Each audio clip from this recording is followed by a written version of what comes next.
ముఖ్యంగా NEET exam leakage తర్వాత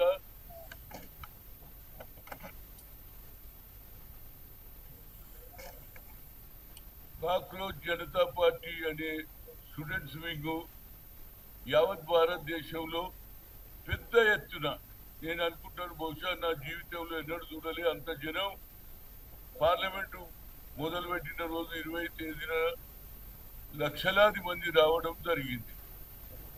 ఆ తర్వాత లాఠీ చార్జ్ కావడం, రబ్బర్ బుల్లెట్లతో కాల్వడం ఇవన్నీ జరిగినాయి.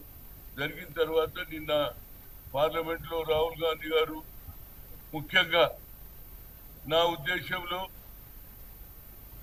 లా అండ్ ఆర్డర్ ఇష్యూ ఉన్నప్పుడు దేశానికి హోమ్ మినిస్టర్ అయిన అమిత్ షా పార్లమెంటుకు రాలేదు. అసలు ఒరిజినల్ ఎవరు రావాలి? Law and order issue raise అయినప్పుడు హోమ్ మినిస్టర్ ఉండాలి. దానికి మా రాహుల్ గాంధీ గారు నిలదీయడం జరిగింది. దాంతో పాటు ఇదే సమయం చూసుకొని ఆర్ఎస్ఎస్ బీజేపీ వాళ్ళు ఒక కొత్త నాటకం ఆడారు. యావత్ భారతదేశంలో రిజర్వేషన్ అమలు చేయొద్దు అనేది సోషల్ మీడియాలో పూర్తిగా నడిపించారు. ఎందుకంటే వాళ్ళ ఉద్దేశంలో ఈ భారతదేశంలో బడుగు బలైన వర్గాలు, ముఖ్యంగా బీసీలు, సరైన అధిక సంఖ్యలో ఉన్నటువంటి 60% ఉన్నటువంటి వాళ్లకు, అదే బీహార్లో నితీష్ కుమార్ గారు క్యాస్ట్ వైజ్ సెన్సస్ అయిన రాష్ట్రంలో జరిగితే అక్కడ ఉన్నటువంటి కోర్టు పాట్నాలో దానికి రిజెక్ట్ చేయడం జరిగింది. దాంతో పాటు మా రాష్ట్రంలో తెలంగాణలో రేవంత్ రెడ్డి గారి నాయకత్వంలో రిజర్వేషన్ అమలు చేస్తామని మొదలు చెప్పడం, ఆ తర్వాత తూచా తప్పకుండా అసెంబ్లీలో కూడా బిల్లు పెట్టి పాస్ చేయడం కూడా జరిగింది. 42% ఇస్తున్నారు. కానీ జనసంఖ్య చూస్తే రిజర్వేషన్ గురించి ఇంటింటికి తిరిగితే 56% వచ్చిందని మా ముఖ్యమంత్రి గారు చెప్పారు. కానీ ఇది కొత్త నాటకం జరుగుతుంది. ఎందుకంటే అయోధ్యలో రాముని ఇష్యూను పక్కకు పెట్టడానికి ఇది ఒక కొత్త నాటకం. అయోధ్యలో కోట్ల రూపాయలు లావాదేవీలు జరిగినాయి. ట్రస్ట్ మెంబర్లు తినేశారు. ఆఖరికి ఉండి డబ్బు కూడా తినేశారు. దాని మీద మేము ఉద్యమం చేస్తుంటే ఇవాళ ఒక కొత్త ఆలోచన వచ్చింది. రిజర్వేషన్ తీసుకోవద్దు అనే సోషల్ మీడియాలో పెద్ద ఎత్తున వాళ్ళు మొదలు పెట్టడం జరిగింది.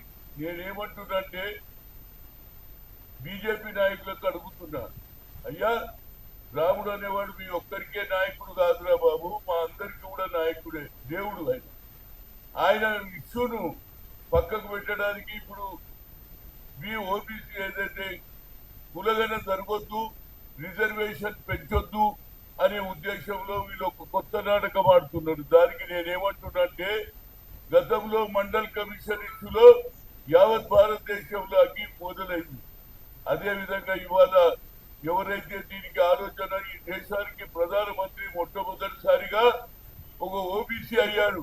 నరేంద్ర మోడీ తనకు తాను ఓబీసీ, నేను గానుగా నంపిస్తాను, నూనె తీస్తా అని చెప్తున్నాడు. కానీ ఆయన దీని మీద ఒక మాట కూడా మాట్లాడలేదు. అదేవిధంగా అయోధ్య ఇష్యూలో కూడా అక్కడ ఉన్నటువంటి ముఖ్యమంత్రి యోగి ఆదిత్యనాథ్ కేవలం ఏమంటుండే సీట్ ద్వారా, ఏది సీట్ ద్వారా స్పెషల్ ఇన్వెస్టిగేషన్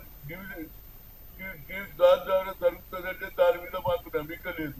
తప్పనిసరిగా ఇది సిబిఐ ఎంక్వైరీ, ఇండిపెండెంట్ ఎంక్వైరీ జరగాలని మొన్న జరిగినటువంటి సిడబ్ల్యూసి సమావేశంలో ఒకటి లీకేజ్ మీద, అదేవిధంగా అయోధ్య దాని మీద కూడా న్యాయం జరగాలని పోరాడుతున్నారు. కనుక తప్పనిసరిగా ఈ ఆలోచనను బంద్ చేయాలి. తప్పనిసరిగా అయోధ్యలో అది సిబిఐ ద్వారా, ఇండిపెండెంట్ ఎంక్వైరీ ద్వారా న్యాయం జరుగుతూనే ప్రజల డబ్బులు, అదే తిరుపతిలో 10 పైసలు లెక్క అవుతుంది. గుండీలో చేసినట్టు వచ్చిన డబ్బు అంతా తెల్లారి లెక్క పెట్టి చెప్తారు.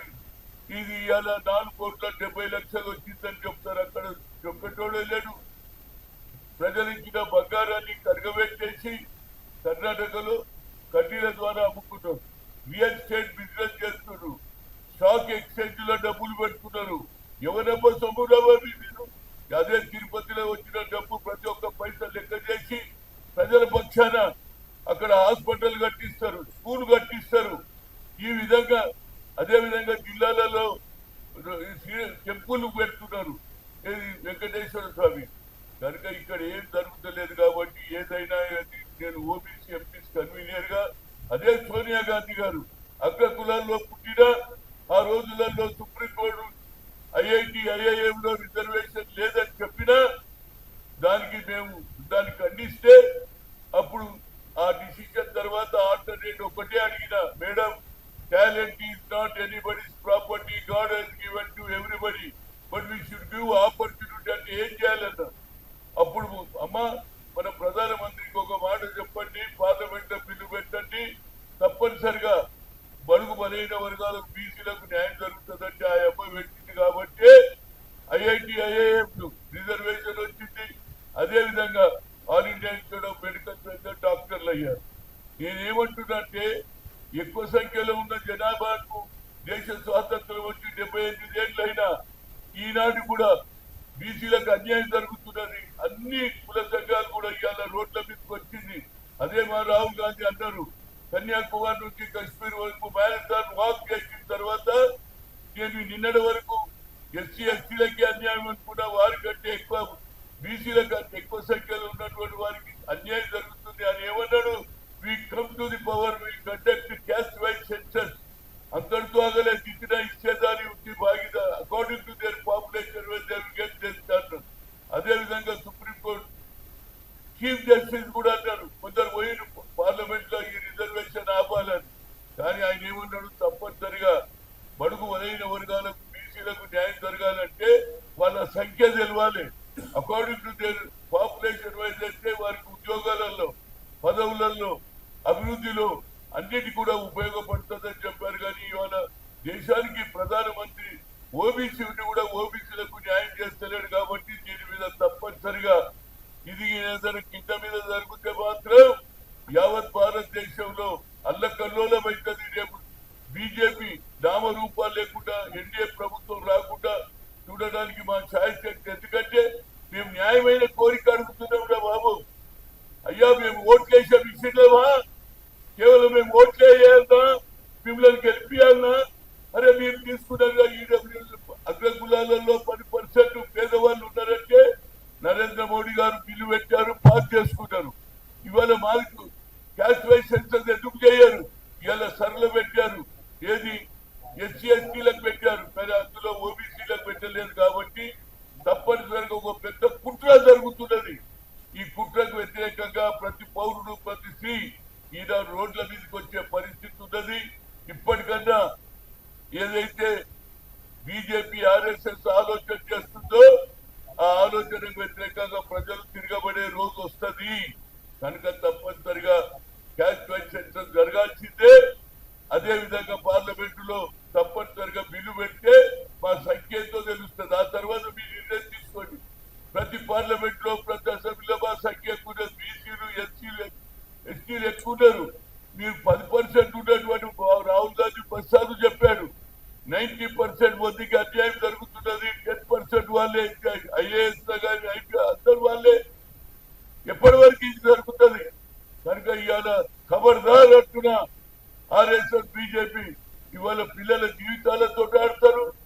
వాళ్ళను తప్పడానికి వాళ్ళ 21 మంది చనిపోయారు. 37 రోజులు ఉద్యమం జరిగిన తర్వాత నిన్న బిల్లు పాస్ అయింది. అది ఫాస్ట్ ట్రాక్ ఎంత తొందరగా అయితే అంత న్యాయం జరుగుతుంది, లేకపోతే పిల్లల భవిష్యత్తు పోతుంది. అదేవిధంగా మా చిరకాల కోరిక ఏది 1931 అయింది, జనగణన జరిగింది. ఇవాళ జనగణలో బీసీలను విస్మరిస్తే మాత్రం తప్పనిసరిగా ఈ భారతదేశంలో రెండో యుద్ధం తప్పనిసరిగా జరుగుతుంది. ఇది అది వచ్చేది. ఇవాళ బీసీ నాయకులు అనుకుంటున్నటువంటి బీజేపీలో ఉన్న నాయకులు కానీ, బీఆర్ఎస్ లో కానీ అందరు కూడా ఇవాళ సిపిఐ కూడా అంటుంది కులగన జరగాలి. అదే విధంగా ఏది అడుగుతున్నారు, అయోధ్యలో రామునికి జరిగిన అన్యాయం, దేవుడు అనే పేర్ల మీద ఓట్లు తీసుకుంటారు, దేవునికి కూడా అన్యాయం చేస్తున్నారు. కాబట్టి తప్పనిసరిగా మా యుద్ధం కొనసాగిస్తుంది. రాహుల్ గాంధీ అన్నాడు కాబట్టి ఎట్లన్నా ఈ రిజర్వేషన్ ఆపడానికి సర్వశక్తుల సోషల్ మీడియాలో ఇది ప్రవేశపెట్టి ఒక పెద్ద కుట్ర జరుగుతుంది మా మీద. ఈ కుట్ర ఆపడానికి తప్పనిసరిగా అన్ని రాజకీయ పార్టీలు ముందుకు రావాలి. అప్పుడే ఆర్ఎస్ఎస్ బీజేపీ ఆలోచనలకు వ్యతిరేకంగా మనం మాట్లాడకపోతే మా భవిష్యత్తు ఉండదు. ఇవాళ మా ముఖ్యమంత్రి గారు కూడా ఏమంటున్నాడు, గతంలో 21 ఏళ్లకు ఉన్నటువంటి ఓటు హక్కును రాజీవ్ గాంధీ గారు 18 ఏళ్ళ ఓటు హక్కు కల్పించాడు. అదే ఆలోచనలో ఇవాళ రాజకీయంలో చైతన్యం వచ్చింది. చదువుకున్న విద్యార్థులు కూడా అసెంబ్లీలో పోటీ చేయాలి, వాళ్ళది కూడా 25 ఏళ్ల నుంచి 21 చేయమని మా ముఖ్యమంత్రి గారు అసెంబ్లీలో తీర్మానం తీసుకుంటామంటున్నారు. దానికి మేము తప్పనిసరిగా సపోర్ట్ చేస్తాం. విద్యార్థులలో కూడా అవగాహన ఉన్నది, ధైర్యం ఉన్నది, పని చేయాలని స్ఫూర్తి ఉన్నది. చూడండి, పోలీసు వాళ్ళు కొడుతుంటే కొట్టు కొట్టు కొట్టు అన్నారు కానీ పారిపోలే. That is the culture of the student. అదేవిధంగా బీసీలకి ఎన్ని రోజులు మాకు అన్యాయం చేస్తారా బాబు? ఎన్ని రోజులు స్వాతంత్రం వచ్చినా ఇవాళ మేము అడుక్కునే పరిస్థితి. ఓట్లప్పుడైతే మా దగ్గరకు వస్తారు, బడుగు బలైన వర్గాలకే నాయకత్వం అంటారు కానీ ఇవాళ నాయకత్వం ఇస్తలేరు. కాబట్టి బీసీ ఏదైతే ఆర్ఎస్ఎస్ బీజేపీ ఏదైతే ఒక కుట్ర జరుగుతున్నది, ఒక కాన్స్పిరసీ జరుగుతున్నది, దీనికి తప్పనిసరిగా ప్రతి పౌరుడు పోరాడాలని, తప్పనిసరిగా ఈ రిజర్వేషన్ క్యాష్ వైస్ సెన్సస్ జరిగిన రోజే బడుగు బలైన వర్గా ముఖ్యంగా బీసీలకు న్యాయం జరుగుతుంది. దాని గురించి మా పోరాటం కొనసాగిస్తాము. అదేవిధంగా మొన్న సిడబ్ల్యూసీలో 2 ఇష్యూలు మాట్లాడారు.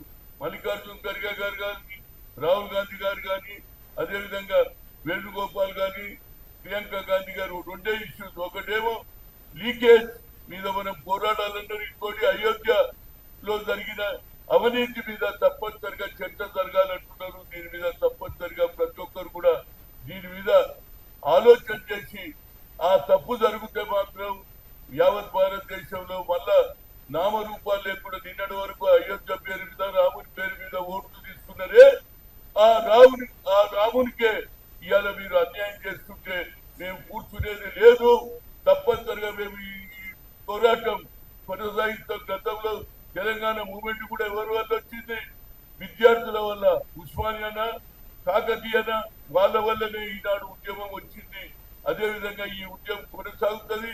తప్పనిసరిగా ఈ రిజర్వేషన్ అమలు అయ్యే వరకు తప్పనిసరిగా ఆయన మన సూర్యకాంత్ గారు కూడా చెప్పారు, ఇది న్యాయమైన కోరిక, కానీ ప్రభుత్వం తీసుకోవాలి.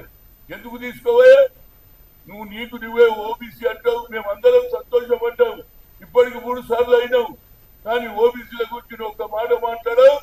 అదే అయోధ్యల గురించి మాట్లాడాడు, అదే అమిత్ షా మాట్లాడాడు. ఎందుకు మాట్లాడారు బాబు? మాకు ఈ సీట్ మీద మాకు నమ్మిక లేదు. దీన్ని తప్పనిసరిగా ఇండిపెండెంట్ ఆర్గనైజేషనా లేకుంటే సిబిఐ ద్వారా జరిగే దోషులు ఎవరైతే ట్రస్ట్ మెంబర్స్ ఉన్నారో, దోచుకున్నారో, వాళ్ళ అన్ని డబ్బులు వస్తే పేద ప్రజలకు ఉపయోగపడుతుంది, అభివృద్ధిలో ఉపయోగపడతాయి, స్కూళ్ళు వస్తాయి, అదేవిధంగా హాస్పిటల్స్ వస్తాయి. ప్రతి పౌరునికి కూడా న్యాయమైన కోరిక తీరుతుందని మీ ద్వారా మీడియా ద్వారా చెప్తున్నా. తప్పనిసరిగా ఇది ఎక్కడ కింద మీద అయితే మాత్రం రాహుల్ గాంధీ ఒక్కడే అగ్రకులాలో పుట్టినా బడుగు బలైన గురించి ఆలోచన చేసే శక్తి ఆయనకు ఉన్నది. ఆయన ఆలోచనను తప్పనిసరిగా ఇంప్లిమెంట్ చేయడానికి నేనే, నా పేరే హనుమంతుడు, రాముని భక్తుడు, నాకంటే ఎవరు ఉంటాడు? ఇవాళ కేవలం మాటలు చెప్తున్నారు కానీ నిజమైన భక్తులం మేము. ఆ రామునికి అన్యాయం జరుగుతూ ఊరుకునేది లేదు. అదేవిధంగా ఈ రిజర్వేషన్ ఆపడానికి ప్రయత్నం చేస్తున్న కుట్రను ఛేదిస్తాం. దానికి ఏదైతే రిజర్వేషన్ అమలుకు పార్లమెంట్ లో తిరిగిపెట్టకపోతే 9th షెడ్యూల్లో తప్పనిసరిగా రాహుల్ గాంధీ గారు పోరాడాలని, వారికి తప్పనిసరిగా రాష్ట్ర ప్రజలు కాదు యావత్ భారతదేశ ప్రజలు కూడా తప్పనిసరిగా ముందుకు వస్తారు. సంఖ్యలో ఎక్కువ ఉన్నాం బాబు. మా సంఖ్యను తక్కువ చేయడానికి మా సంఖ్యలో ఎక్కువ ఉన్నాం కాబట్టి నాకేదో రాజ్యాధికారం వస్తుంది, మేము 10% రాజ్యం వెళ్తాంటే అది నడవదు. దాని గురించి మా పోరాటం కొనసాగిస్తాం. Thank you.